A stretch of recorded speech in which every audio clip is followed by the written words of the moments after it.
ស្តីបងប្អូនសិក្សានុសិស្សទាំងអស់គ្នាថ្ងៃនេះគឺវិលមកជួបគ្នាសាជាថ្មីបន្តទៀតដែលយើងនឹងសិក្សាទៅលើអត្ថបទថ្មីខ្លីមួយបាទដែលយើងនឹងសិក្សាទៅលើ my book បាទ my book អញ្ចឹង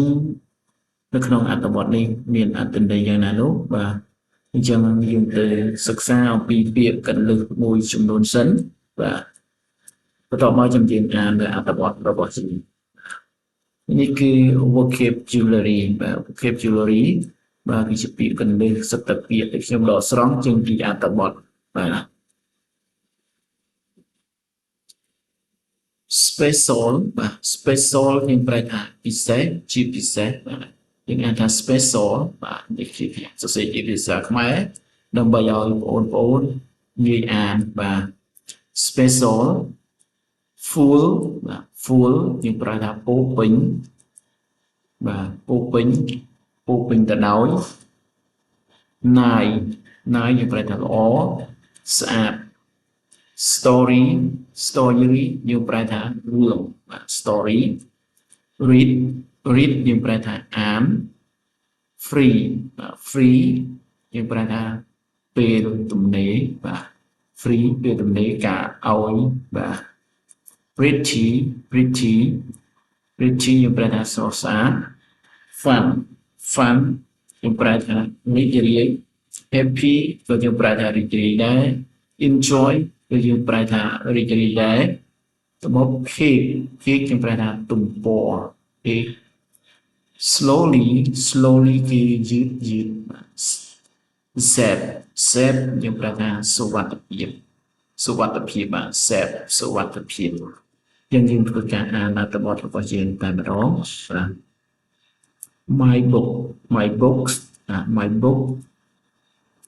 my books is very special to me បាទយើងថា my books is very special to me it is full of nice stories that make me happy it is full of nice stories that make me helpful or happy makes me happy I like to read it when I am free I like to read it when I am free the picture in my books are colorful and pretty sometimes I read it slowly to enjoy every page my book teach me good lesson too I always keep it safe because it is my favorite ចឹងយើងអានម្ដងទៀតបាទ My book is very special to me it is full of nice stories that makes me happy I like to read it when I am free the picture in my book are colorful and pretty sometimes I read it slowly to enjoy every page my book teaches me a good lesson too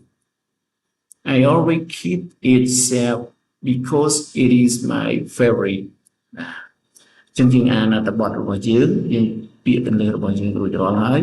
បងប្អូនអាចធ្វើការសាកល្បងបកប្រែទាំងអស់គ្នាបាទឥឡូវយើងចូលមក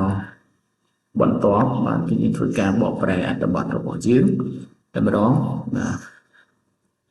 ហើយនេះជាការបកប្រែដែលខ្ញុំធ្វើឡើងដើម្បីឲ្យបងប្អូនងាយស្រួលទាំងអស់គ្នាបាទ My book is very special to me បាទសិភៅរបស់ខ្ញុំពិសេសណាស់សម្រាប់ខ្ញុំមកថា สิเพอคือល្អខ្លាំងណាស់សម្រាប់ខ្ញុំបាទថា my book is very special to me ថាសិភៅល្អខ្លាំងណាស់សម្រាប់ខ្ញុំ it is full of nice stories that make me happy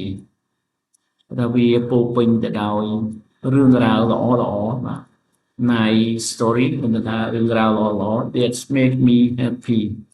ដែលធ្វើឲ្យខ្ញុំសប្បាយរីករាយ I like to read it when I am free ដែលខ្ញុំចូលចិត្តអានសៀវភៅនៅពេលដែលខ្ញុំទំនេរបាទ The picture in my book are colorful រូបភាពនៅក្នុងសៀវភៅរបស់ខ្ញុំគឺពណ៌ច្បាស់ល្អបាទឆើតស្រស់ល្អពណ៌ច្បាស់បានន័យថាសៀវភៅរបស់គាត់គឺរូបភាពច្បាស់ល្អមាន color ច្បាស់ល្អ and pretty